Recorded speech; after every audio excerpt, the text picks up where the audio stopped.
I'm known here as Mother Samantha, and I'm the Vicar of Alderney. Mother Samantha, I've always wanted to do the Camino but never quite got round to it. What on earth made you do it? That's a really good question. I've always wanted to do it, and timing and meeting somebody here who also wanted to do it, and they were wearing the little Camino badge, and I recognised it, and I stupidly happened to say, well, if you ever fancy doing it again, let me know. And and a year later we did. Why did you choose the French way? The Camino Frances is one of the most popular. It has three distinctive parts to it. There's a physical part, a psychological part, and then a spiritual part. So it's slightly better resourced for people who are doing their first Camino. Lots more. You look for yellow arrows and the Camino shell that they put everywhere, absolutely everywhere. So that's what you're following. The Camino Frances is around 790 kilometres, I believe. That's just under 500 miles. Where did you start and how long did it take? So we started in Saint-Jean-Pied-de-Port. So we started the other side of the Pyrenees. So we flew into Spain, then got a train back into France, and then started in there. So from Roncesvalles, which is your end of day one, it's 790 kilometres. But from Saint-Jean, there's an extra 22 kilometres. So it was just over 800 and literally just over 500 miles. And how long did it take? 28 days. We had 2 rest days. And the days were broken up. You'd start up and out, walk 10k before breakfast, another 10 before lunch, another 10 before a beer and an ice cream, and then however many you had left at the end of the day before you collapsed into a heap. Sounds fascinating. The Camino Frances featured in the film The Way, and it inspired many people to walk the Camino de Santiago. To put the Camino into perspective, how does it compare with, say, Alderney's coastal path race? Not at all. I didn't see the sea for a month. And I kept looking for it. It was almost like a mirage. We would look through the mountains and I think, is that the sea? No, it's not the sea. There wasn't any water. So that was an interesting thing that I missed. I missed being able to look out and see the water. But no, so the 3 areas, you're mountainous across the Pyrenees, and then you're looking at the top of Spain. The middle part is called the Meseta, which is desert.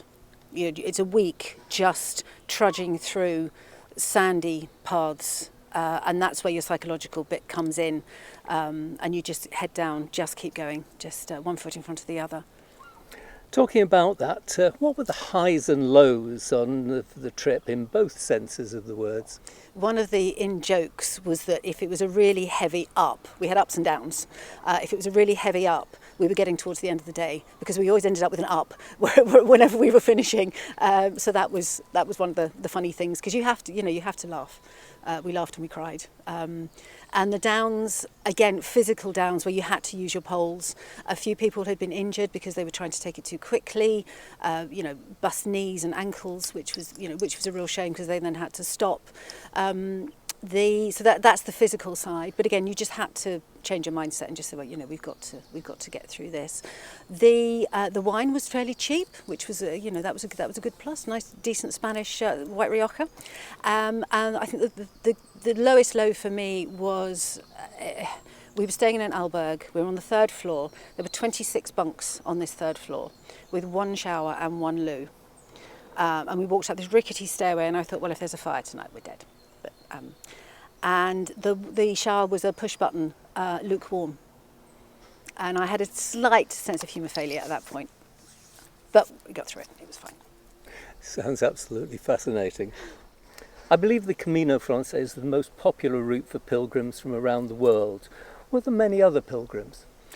At the end, yes. At the beginning, no.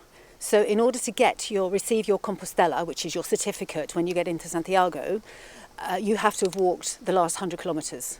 So from 102 kilometres at Sarria onwards, there were literally bus loads of people. And they were having all their luggage sent on to the next stop, whereas we carried everything for the 500 miles. And you get a little bit unchristian, if I could say at times. What are these people doing on our Camino? They haven't done the whole thing, and they're fresh legs and fresh poles, and off they go. And it's fine, it's their Camino as well. So at the beginning, as I say, fewer and fewer people, but at the end, for a couple of days, it was almost a caterpillar of people just marching on. And when you actually reach the cathedral? The last couple of days, we felt ourselves subconsciously slowing down. The way markers were decreasing as we approached. And I kept looking at my watch thinking, well, that's not increasing as quickly as that.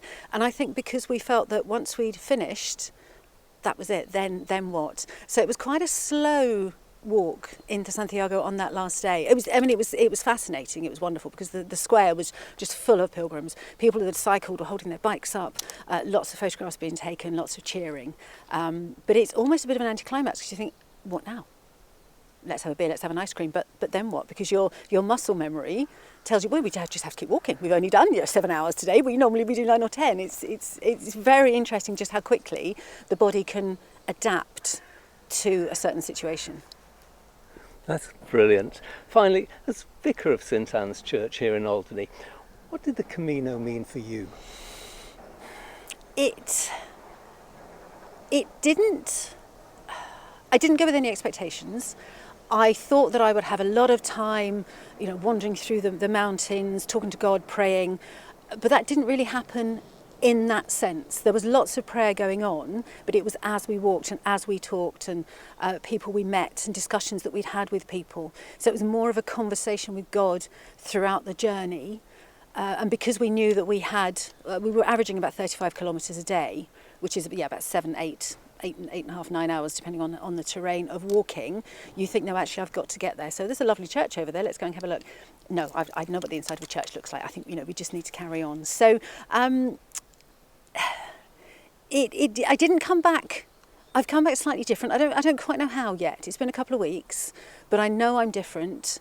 I'm not proud, but I'm pleased that I achieved it, and so many people have done it, and so many people want to do it. So it's a good thing, but I've certainly ticked a box and drawn a big line underneath it. But it was doing it when you go to get your Compostela, they ask you, why are you doing this? Are you doing this for health reasons, for personal reasons, or for religious reasons? And the last couple of days I was thinking, how am I going to answer that?